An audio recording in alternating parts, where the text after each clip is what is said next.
and welcome to the Love How Deep podcast with Brian and Heather Mayer.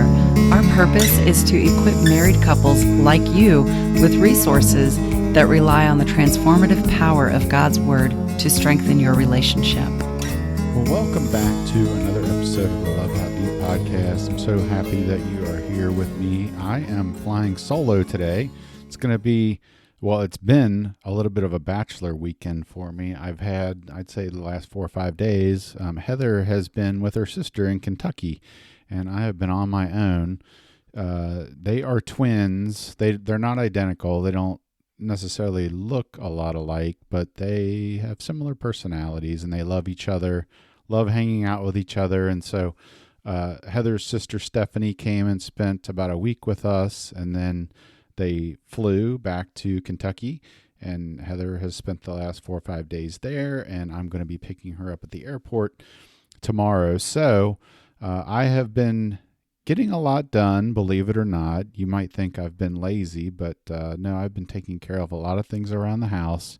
And again, so glad that she's going to be back. But I thought I would take this opportunity to actually do a little mini series, and I've got 2 parts to this. Today we are on episode number 44, and part number 1 of what I'm calling being a better father for your kids. And then episode number 45, which will come out in a week, will be part number 2. And I'll try to keep this short and sweet. This is mostly meant for the guys.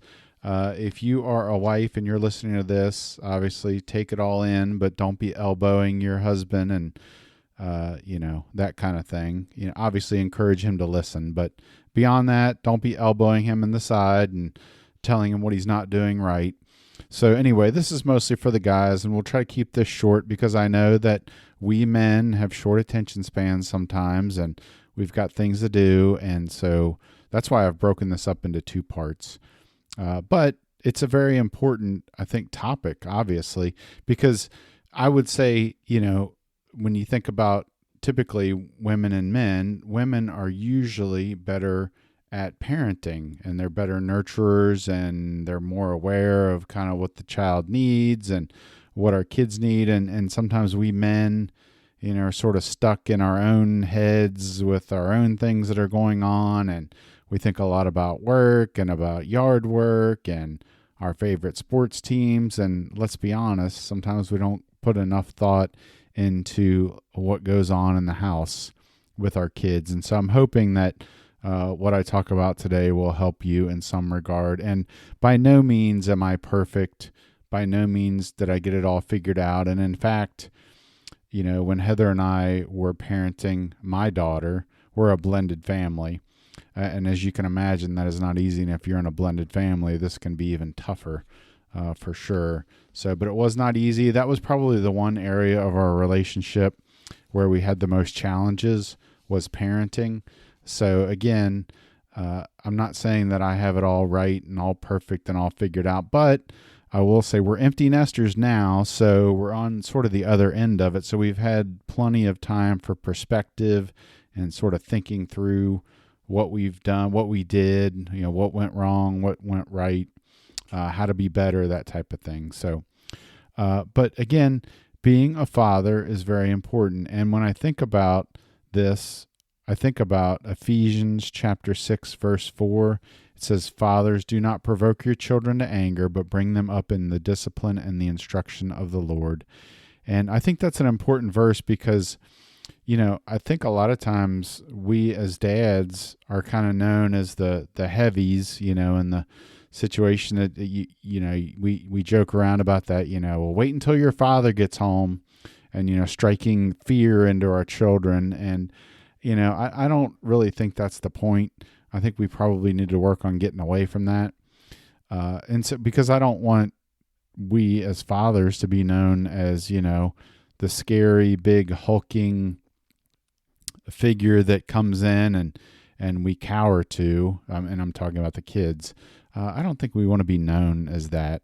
And that verse that I just read, of course we're going to, our kids are going to get angry with us. I mean, it's going to happen. If we discipline in the most loving and kind way, of course they're going to get angry. But I think what this means is don't kind of go overboard with it, or don't be poking at them maybe when they don't need it or they don't deserve it, that type of thing. But so how I'm dividing this episode of this 2-part mini series up is I'm going to give you 3 tips for each episode, so you have a total of 6. And again, as a guide, don't want to overwhelm you with all of them at once. So let's do a quick episode now, and then in a week from now, we'll wrap it up with 3 more tips. But tip number 1, and again, this one I think is probably quite difficult for a lot of guys, but tip number 1 is be present and engaged. There, so many times when we've got the TV on and we're watching a sporting event, or we're looking at our phone, or we're working on a project, and we're just not completely there. And so sometimes things need to get done, of course, but I think being physically and emotionally present in your child's life is extremely important. Again, women typically have this one down. We guys can tend to fall off the map when it comes to this, and I've seen it quite a bit in my practice and when we mentor. A lot of times as men, we're just kind of trained to, we need to bring home the bacon, and then when we get home, we kick off our shoes and we relax, and maybe we do a little bit of yard work, but for the most part, we're not thought of as needing to really look after the kids. But again, I would what's the word I'm looking for? I would challenge that. That's the word I'm looking for. I would challenge that because it's very important for you to be present and engaged. Think about your kids, when they're 40 years old and they talk about you. What do you want to hear? Do you want to hear, well, my dad was withdrawn and wasn't really always there for me? And no, you want to hear things like, my dad took time out to be with me, to hang out with me, to play games, or play ball, or read, whatever it might be. Those are the types of things that you want to hear. So being present and being engaged, and you don't have to be perfect, of course, but I would ask you to sort of look in the mirror, so to speak, and ask yourself, am I doing enough of this? And if you're not, then do a little bit more. But, it's very important to prioritize quality time, actively listening. Actively listening means you're engaging in the conversation with them. You're not really just specifically telling them what to do. You're really listening. You're being curious. And occasionally engage in activities your children might enjoy. Again, one of my favorite things that I did with my daughter was read. I mean, we love to read. When she was a little kid, I would ask her, go pick out 3 or 4 books. I mean, there would be books that would take, 10 minutes to read or whatever. And then for, the final 30 minutes of the evening, we'd turn off the TV and I'd sit and read to her. And then, of course, when she got old enough, she'd start to read to me. So it was just a fun time, and I really remember being present and being engaged. So that's tip number 1. Tip number 2 is communicate openly and honestly with your kids. And what inspired this one for me is in James chapter 1, verse 19, says that everyone should be quick to listen, slow to speak, slow to become angry. Again, I think for men, this sometimes can be difficult. We men tend to struggle with anger, I think a lot more so than females, the women in our lives. And, I don't know exactly what the reason for that is. It's probably a generational thing. It's just kind of been passed down. I think probably us being the physically stronger gender, we're sort of, I guess as cave people, we were the ones that were responsible for killing the meat and dragging it home. And so there probably has to be a little bit of a tough guy in us when it comes to that. So I think we've kind of got the cards stacked against us a little bit when it comes to not being able to take a breath and just be relaxed, be calm. But our kids don't want to see an angry father all the time. It's just not good. And I think a lot of us either probably if our relationship with our father was unhealthy when we were growing up, it was probably one of two things. It was either you had an overbearing, angry father, or you probably had a withdrawn, sort of not there father. And I think the tip number one kind of speaks to those fathers that are a little bit more withdrawn, a little less engaged. This one probably speaks, I would be speaking to you if you struggle with anger, if you struggle with criticism of your child. And you've probably heard this a lot, but, it's like correct the behavior or, criticize the behavior, don't criticize the child. But there's a fine line there. You have to be careful of your tone and what you say. I would say even saying something like, you did a dumb thing. Yeah, you can make the argument, well, I didn't say you were dumb. Yeah, but when you're using words like that, it could potentially come across like, you think your kid's kind of dumb for what they did. So, I would just say to choose your words wisely, be kind, take a breath.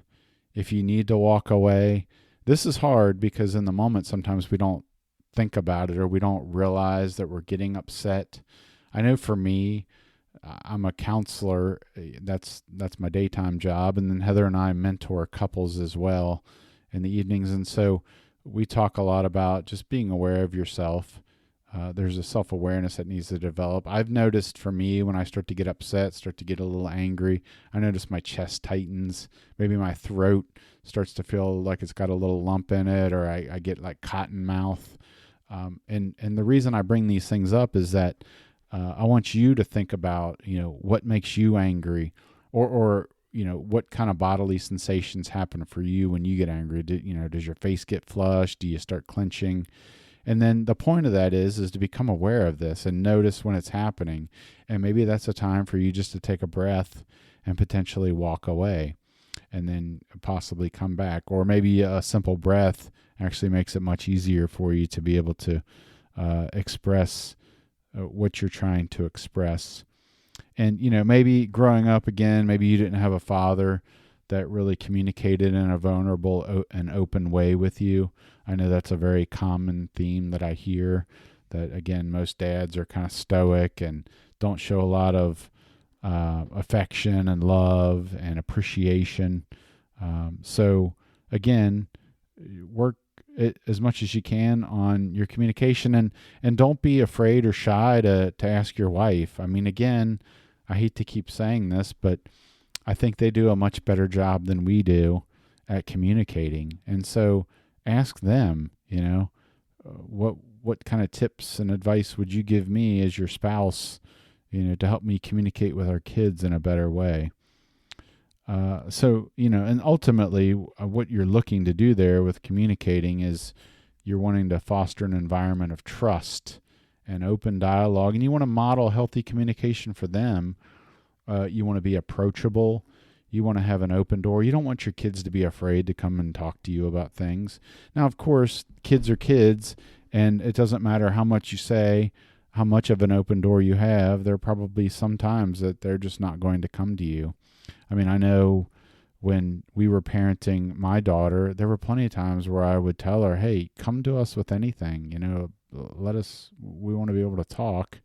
And there were times where she just wouldn't. So even though we tried to set up this environment where we were hoping that she trusted us, again, a lot of times that didn't happen. So, but as much as you can, keep doing that. So that's tip number 2, communicating openly and honestly. Tip number 3 is setting a positive example. And so this is probably a little bit more in the realm of actions rather than your words. Of course, we want our actions and our words to line up, but,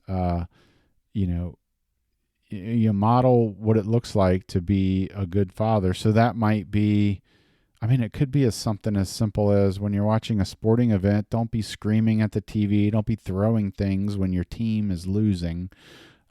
Just remain calm.